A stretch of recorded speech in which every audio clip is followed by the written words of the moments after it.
दौरा नहीं, मैं छोटा था जब से इधर घूमने आता हूँ और अभी भी मैं भले राज्य का लीडर ऑफ ऑपोजिशन हूँ, मैं ये शहर का हूँ और अपने शहर में के सब भाई है जो खुशियाँ मना रहे हैं उनसे मिलने में आया हूँ। और फिर जो ईद का जो मजा रहता है, सब जो खुशियाँ रहती है वो सबके साथ मना रहा हूँ।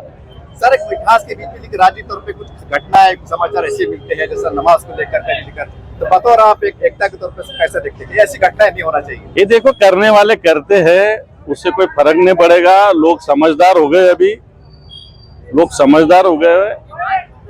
जो राजनीति करना चाहते हैं उनको करने दो, हम भाईचारा बढ़ाने का काम करेंगे। सर, महाराष्ट्र के अंदर से पहले बाला साहब ठाकरे जब जीवित थे तो उन्होंने एक बार, मैं आपको याद दिलाता, शायद आपको याद होगा कि लोग रास्ते में नमाज पढ़ते थे। उन्होंने कहा था कि नमाज क्यों पढ़ती है, लोगों ने बताया सब जगह कम पढ़ती है। उस टाइम उन्होंने आदेश दिया था कि मस्जिद 4-5 माली की बनाओ और रोड पे मत आओ। तो क्या शिवसेना उसी शिवसेना का जो था किरदार निभाएगी? बिल्कुल, जैसा बाला साहब ठाकरे थे वैसे उद्धव जी ठाकरे साहब है और हम उनके शिवसैनिक है। उस टाइम की मुझे बात याद है कि वो रास्ते पे नमाज पढ़ते थे तो बाला साहब ने एफएसआई मस्जिद को एफएसआई बढ़ा के दिया था मुंबई में। अपने यहाँ इधर ज्यादा इशू नहीं आता, मुंबई से जैसे शहर में ये इशू आता है, एफएसआई बढ़ा के दिया था। अरे देखो, हम हिंदू हो मुसलमान हो, हम हिंदुत्व का काम करते हैं इसलिए कि हम मुसलमान के खिलाफ थोड़ी है। हिंदू और मुसलमान सब साथ में रहना चाहिए। ये अब बात पुरानी हो गई, हिंदू मुसलमान अब सब साथ में रहे तो हम आगे जा सकते हैं। तो कुछ लोग हमको सबको पीछे ढकेलना चाहते हैं। मैं समझता हूँ हमने सब एक रह के आगे जाने का फैसला लेना चाहिए। सर, ईदगाह के अंदर आप उपस्थित रहेंगे? ईदगाह के अंदर मैं यहाँ नहीं हूँ, मैं मुंबई में उस दिन। फिर भी आप मन से रहेंगे? मन से मैं यहाँ नहीं तो यहाँ आता ही नहीं था मैं। ये सब हर शॉप में जा, कहा फालूदा ले रहा, कहीं रबड़ी ले रहा, कहीं चाय ले रहा, सब कुछ कर रहा हूँ। सर, 2 अल्फाज की आपके साथ छोटी हो जाती है। सर, आज हम बता दानवे आपके इसमें आए, कैसा लगता है? हम तो दानवे साहब का वेलकम करेंगे कि वो स्पेशली हमारे पास आए और वो बार बार आते रहे। जैसे कि सर ने कहा कि वो जब छोटे थे तब से आते, तो हम यही उम्मीद करेंगे कि सर आने वाले जितने भी साल रहेंगे रमजान में वो आए, हमें अप्रिशिएट करे और हमारा हौसला अफजाई करे। शिवसेना के तौर पर नेता है, दौरा हो रहा है, कैसा लगता है? नहीं, इतना गुड फील हो रहा है कि सर हमारे पास आए और हमको उन्होंने बहुत हिम्मत और ताकत दी। ऐसे हालात में हमारे साथ आकर खड़े रहना, और दानवे साहब से हमारी मोहब्बत बढ़ चुकी है, ज्यादा है, बढ़ गई आने के बाद।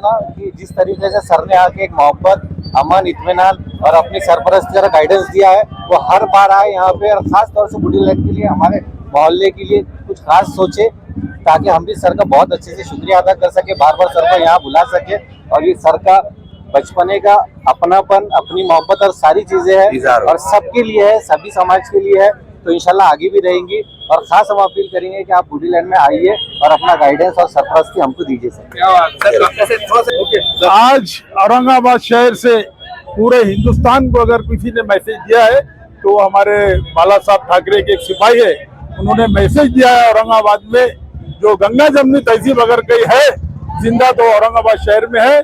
और मैं जो बाल ठाकरे साहब की जो सेना है मैं उसको पहले से मानता हूँ, क्योंकि वो जो है जब उनके पास में कोई जाता है काम के लिए तो वो नाम नहीं पूछते, पार्टी नहीं पूछते, किसी की जात नहीं पूछते, धर्म नहीं पूछते, सिर्फ वो काम करते हैं और उनका एक ही मकसद है कि लोगों के काम होना, बेरोजगारी दूर होना और पब्लिक की जो काम है उसके ऊपर उनका ज्यादा फोकस रहता।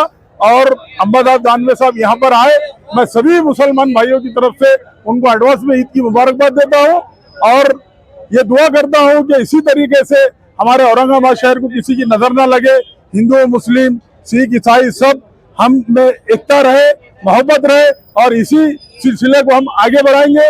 और अल्लाह ताला से इतना ही दुआ करके मैं अपने 2 अल्फाज खत्म करूंगा।